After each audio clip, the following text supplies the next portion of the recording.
I mean, I can get, if you guys want a little... Let's go. All right, here we go. Wow, wow, wow, wow, wow, wow, wow, wow, wow.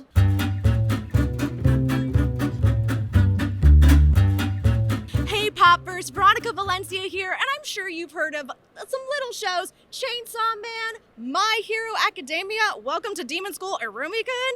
You know our guest, Ryan Colt Levy. How are you? I am great. How are you? Oh my gosh, this is so crazy. I know! I can't believe we get to be here together. This is so wild. I know. I'm so excited to be speaking with you.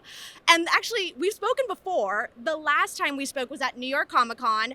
The English dub episode of Chainsaw Man had just premiered. Yeah. Now the whole season is out. You've been able to go to shows and talk about the show with fans. How has the experience been just being able, like, talking to people who have now seen the entire show? Even you just saying that right now, I don't know if you realize, like, my face was processing that it's all already, like, fully happened. Like, it is so wild. One, that moment is one of the great moments of my life, is getting to share that episode like that to that many people. But I can't believe how much life has changed in such a short amount of time. I mean, this show has completely changed my life. The story did before I even got to work on it. But getting to be a part of it, and now, like, the waves of people coming out in support for our, like, for the whole cast, for Mike directing, and just for the dub in general, the shock to me was how much kindness from, like, the sub-only kind of community of watchers who've just been singing our praises and being so generous, and, like, it's surreal. I can't believe we get to do this, and I'm so grateful people have enjoyed what we did, because, like, seeing it fully kind of all come together has been a dream come true. And you once said that when you're in the booth recording, you kind of go wolf mode. And I just imagine it's just like, blah, just like a bunch of thrashing. Is that kind of what that is? Oh, 100%. Like, when you look at Denji, like, the tongue is out. Yeah. I've literally, like, you wear headphones when you record these things, and, like, I've thrown myself around that they've flown off my head. So I look completely insane. I wished, maybe in the future I'll get, like, the okay from someone to do a secret filming thing and then show it after we air some stuff, because Can we get that out there? we will see. I will have to ask the proper channels first, but, like, it's crazy to see. I look like a psychopath. Yeah. And, speaking of Denji and screaming, as with a lot of anime, there is a lot of screaming, there is a lot of action. As a voice actor, do you have any tips on how to protect your voice? Oh, yeah. I mean, I think first and foremost, you have to know yourself. You have to know your body, because everyone's going to slightly respond differently to how much tension they could put on a thing. There are actually classes for people to, like screaming style classes people can take. A lot of it is also understanding to use your diaphragm more than your throat.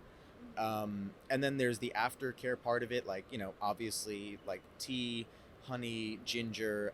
I am a big fan of this stuff called nimjam, which is, like, this, like, vocal kind of, it's almost like a medicinal herbal goo that you could put in hot water and, like, absolutely cures stuff.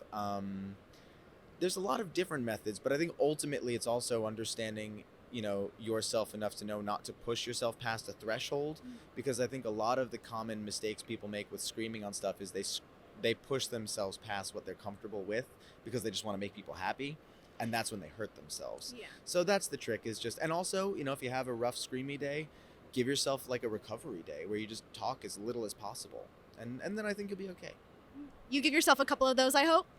I try to. It's tough. It was funny because while we were recording Chainsaw Man, for whatever reason, I was also getting a lot of work doing other screamy things. So my week would be, like, scream for Chainsaw Man, scream for a few other things, try and rest in between, then travel for a con, and then come back and do it all over again. Wow. So and we were doing that show, we'd record it, and we'd wrap on the Friday, and then it would air that next Tuesday. So I also was kind of, like, petrified of, I can't get sick. I have to make sure that I'm going to be 100%. So it was a lot of just, like, really paying attention to my body.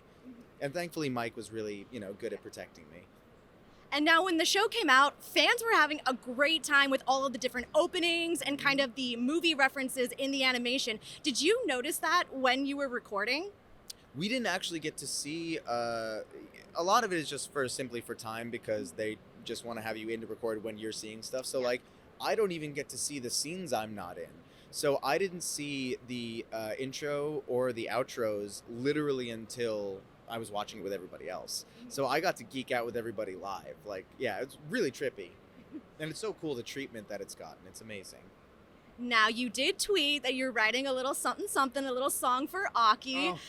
I have to ask because, is there anything you can tease? We all kind of want to hear it. It was just a really bad joke, actually. I was talking about the tub song, I can get, if you guys want a little. Let's go. All right, here we go. Wow, wow, wow, wow, wow, wow, wow, wow, wow. The EP's coming out on, no. We'll all be lining up to get that. That's fantastic. I think a herd of cats just showed up outside the building. We're all going to make packs with them. Every single one of them. Yes, amazing. Now, since Chainsaw Man, you kind of mentioned also going to a lot of fan conventions. Yeah. Has there been any particular moments that have stood out to you, any conversations you've had with fans? Oh my gosh. It's been like truly an overwhelming emotional experience because one, the fans are so wholesome and genuine. People are coming in families, groups of friends. People are coming to like get gifts for other friends. It is such a communal and beautiful thing, and I wasn't ready for such sweetness and generosity and support. It's intense. Some people have come to me and shared really incredible personal things, and the way that I see people connecting with Denji and the way that I connected with him, and seeing that now it's like we understand each other better. There's this weird unspoken kind of sense of like, I know you a little bit more, and that is just so beautiful. I'm so fortunate to get to experience this. It's surreal. And you've gotten a lot of love for Denji, you've gotten a lot of love for My Hero Academia, but you've been in quite a few other projects, animation, live action, a whole bunch of stuff. Is there anything that you've been in that you really liked voicing, had a great time doing that, maybe you just don't speak about as much? Oh yeah, I mean, gosh, there's so much stuff that I have loved doing. I mean, one of the ones that's kind of been a secret that like people are starting to find out more and more about, but getting to be a part of Attack on Titan was huge for me. Voicing a character named Ferlin Church, who is super, super cool. That was a huge thing for me. Being a part of Fire Emblem was huge for me because I played Three Houses when I first started, like when we first met, when I first started doing voiceover. I remember playing that game and thinking, my gosh, these actors are so incredible. This would be so cool to be a part of. And I got to be a part of that story and everything. Gunvolt, getting to be a part of the Gunvolt franchise. There's a lot of really cool stuff. Moriarty the Patriot, where I played John Watson. It's an anime where we got to do full-on English accents, and it's all the Sherlock and Moriarty stuff. I got a lot of deep cuts. Fate Grand Order, I get to play Arash. I mean, there's so many cool ones. I'm so lucky. Keep going.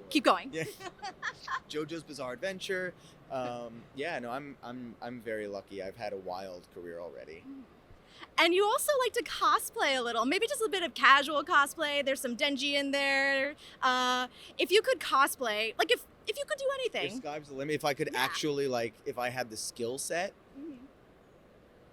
Ooh. I think I would, like, honestly try to do a proper Boba Fett or, like, a Mandalorian thing. Because, like, I've always, like, little Ryan always wanted to be Boba Fett. I always loved that whole getup. His costume was so cool. Yeah, I think that would be it. I love it. And finally, here at the Popverse, we celebrate the best of TV, movies, and comics. What is something you are geeking out about that you're not working on? Ooh. I'm always geeking out about Twin Peaks. No way! Yeah. Oh my gosh, that's so I love good. David Lynch. Yeah. Oh, masterpiece. What a masterpiece of a show. Yeah. For real. Oh, now I just want to geek out with you about Twin Peaks. Oh, we can. Don't worry. We can do that. We'll be doing that. Yeah, we'll be doing 100%. that. Ryan, thank you so much for joining us here today, and we'll see you all next time. Thanks, y'all.